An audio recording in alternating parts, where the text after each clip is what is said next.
Okay, here they are. Galaxy Flip 5, Galaxy Fold 5. Quite a few upgrades. I'm going to run you through everything that's new with these guys, and at the end of the video tell you which one I think I actually might buy for myself.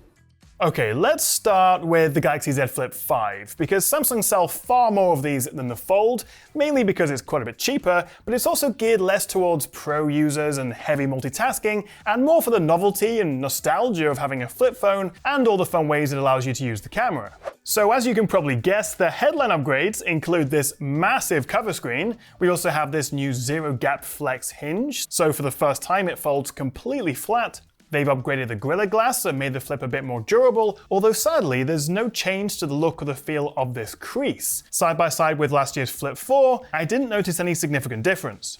On the inside, we have the latest Snapdragon 8 Gen 2, which is paired with 8GB of RAM and either 256 or 512 gigs of storage, because they've actually scrapped the previous 128GB base model.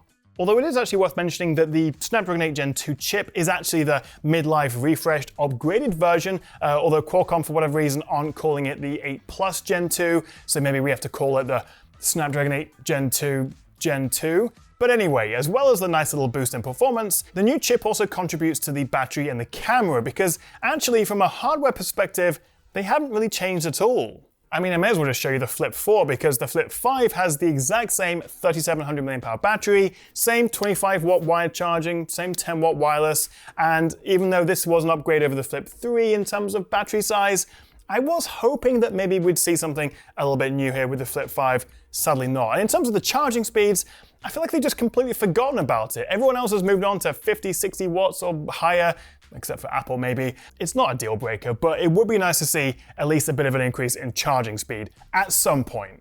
As for the camera, we also have the same 12 megapixel main and 12 megapixel ultra wides from last year on the cover here, plus also the 10 megapixel selfie on the inside, which actually does now have a slightly wider aperture, but otherwise the hardware is identical. Although again, Samsung do promise improvements in the form of more detail, lower noise, and smoother video thanks to the new chip's ISP. To be fair though, even if the camera upgrade isn't that significant and once again does not match the quality of the S23 series, particularly the Ultra, generally what we find with the Flips in particular, and also to some extent with the Folds, the Samsung cameras do tend to be better than the competition. This is the Oppo N2 Flip. We've also got the brand new Motorola Razr 40 and 40 Ultra, neither of which have the best cameras. Obviously I'll test it properly in my full review, so make sure you have subscribed and stay tuned for that, but I guess I've come away just a little bit underwhelmed that they didn't do more with the camera. But let's get back to the fun stuff. Let's talk about this cover screen, because even if the rest of the Flip, aside from maybe now folding flat, feels like a relatively incremental upgrade, this is huge in all the ways. This 60Hz AMOLED, basically square cover screen with a slight cutout for the cameras, is 180% bigger than the Fold 4. And it makes all of Samsung's dozen or so widgets infinitely more useful and usable. Checking notifications, responding to messages by voice or with a full QWERTY keyboard, and that's on any app: Instagram, WhatsApp, Telegram, Twitter, Threads. And for quick shortcuts, Samsung Pay, tickets you may need to scan, and it's just kind of a nice way of interacting with your phone without having to fully open it and then maybe getting lost in emails or endless TikToks. And to answer the big question, can you run full-fat third-party apps on it? Yes, kind of. Opening it up, if you go into the cover screen settings, you'll find this shortcut for the Samsung Labs menu, where you can allow apps, not just widgets, on the cover screen. Now, being in Labs suggests it's still a bit of an experimental feature, and right now Samsung tell me there's about a dozen or so third-party apps that are officially supported, like YouTube for example, but obviously given this small, squarish aspect ratio, some apps will work better than others. Still, I am very excited for this, and not just for switching out Mr. Who's a Boss's custom photo wallpaper with my own. This is how YouTubers mark their territory, by the way. But for me, it's all about this camera, because obviously the benefit with Flips and Folds is you can use the higher quality main cameras for your selfies, and either use the camera app on the cover screen or just use it as a viewfinder. And now with the dual screen preview, if you're taking a nice photo of your friend, the screen is big enough so they can actually see themselves now without needing a pair of binoculars. You can switch between photo, portrait, and video, which tops out at 4K 60, and you can pinch out to the ultra wide or to zoom in, although we are still missing a dedicated telephoto lens. And then in flex mode, which is basically where you fold the flip, unflip the flip, you know, when it's not in the regular tall flat mode, if you will. Flex mode splits the screen into two, giving you different options, for example, the camera viewfinder at the top and the controls at the bottom. And being a flip phone, it is its own tripod stand, which is very handy for popping it down in places and just getting more creative with your shots. And I do also really like the taller aspect ratio we get with the Flip's 6.7-inch 120Hz screen, because it doesn't feel that different from a regular phone, but the little bit of extra height makes having 2 apps in split screen a lot more usable. So bigger cover screen, we have the fold flat design, the faster chip, the more durable glass, but most importantly, new colors, including this new mint flavor, as well as graphite, cream, and lavender. Plus there'll be a few online exclusive colors, and I'll leave a link for those in the description below. As for the price, well, outside of the US, it has got more expensive. Here in the UK, the Flip 5 will start at £1,099, which is £100 more than last year with the Flip 4, although the upside is it does now start with 256 gigs of storage rather than 128, so you are paying more, but you're getting more storage. Although to their credit, Samsung do offer some very tasty pre-order bonuses, such as doubling your storage for free, and also you can get up to £650 if you trade in your old phone. Now, less flipping, more folding, let's talk about the Z Fold 5, which may be bigger and more expensive and a little less popular than the Flip, but unlike the Flip, which gives you a regular screen and then a tiny cover screen, the Fold gives you a regular, albeit still too narrow cover screen, but also a big tablet screen. So functionally, you're getting more with the Fold. And Samsung software, with up to 3 apps in split screen and a 4th pop-out window, Flex Mode, the S Pen, DeX, up to a terabyte of storage, the 5 cameras, including the usual wide, ultra-wide, and 3x telephoto, plus the 2 selfies, including the still kind of rubbish but cool-looking 4-megapixel under-screen camera on the inside, the Fold 5 does everything, except maybe make you breakfast in the morning.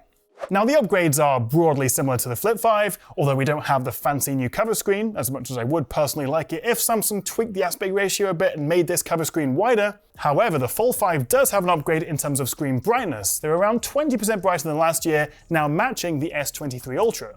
The Fold 5 is also thinner. We have this zero-gap hinge, more durable glass, including Gorilla Glass Victus 2 on the outside, and 25% stronger UTG glass on the inside, and still with IPX8 water resistance.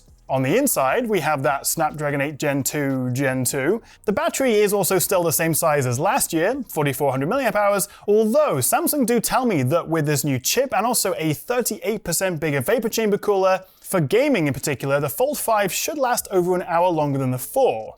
And again, like the Flip 5, the camera hardware is broadly the same, although we can still accept some upgrades due to the new ISP.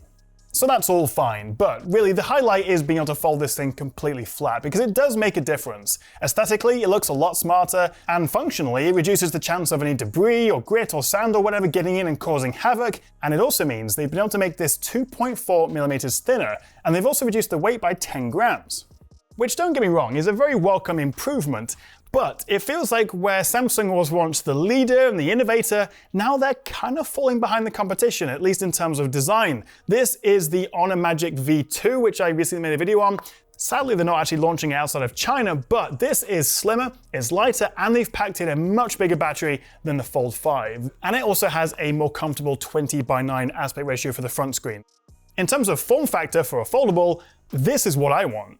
I had also kind of hoped Samsung might reduce this crease a little bit, but like the Flip 5, it doesn't really look or feel any different this year. And to be honest, except for the new colors, and if you're looking at it from the side when closed, you'd be hard-pressed to tell the Fold 4 and the 5 apart. I mean, that's not a bad thing. The Fold 5 still looks and feels great, and while, as I say, I'm not a huge fan of the narrower 6.2-inch cover screen, it does allow for this bigger 7.6-inch tablet, which, unlike, say, a Pixel Fold, gives you a whole lot more room for having multiple apps side by side, and the handy taskbar at the bottom makes a return with easy drag-and-drop split screening modes. The S Pen Full Edition is also available to buy separately, and the good news is they've significantly slimmed down the S Pen case for the Fold 5.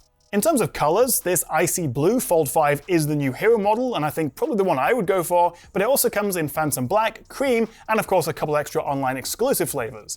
The final upgrade for the Fold 5 is the price. That's also gone up from $1,649 last year to $1,749 this year, so £100 year on year, and that's coming with the same 256 gig storage. And if you have very deep pockets, there's also a 512 gig and a 1 terabyte model available. So it's thinner, it's lighter, it folds flat, we have the faster chip, the more durable glass, and the marginally improved battery and camera. That is about it for the Fold 5 this year. Now, to be fair, I have only had like a couple of hours with these phones. This is just a first impressions. My full review will be coming soon, as well as tons of comparisons, so make sure you have hit that subscribe button. But I've come away thinking these feel like a bit more just refinements, like more complete versions of the same phone. There's nothing fundamentally different here. I think the Flip 5 and its cover screen is obviously the highlight. In terms of Flip versus Fold, well, honestly, they're just two different target audiences and also two very different price points. So one isn't better than the other, but what I will say is I have pre-ordered a Flip 5. But what do you think? Are you impressed with the upgrades? Tempted to pick one up? If you do fancy checking it out, then I will leave links in the description below, which does include Samsung's very tasty upgrade deals. And make sure you have hit that subscribe button so you don't miss out on my full review coming very soon.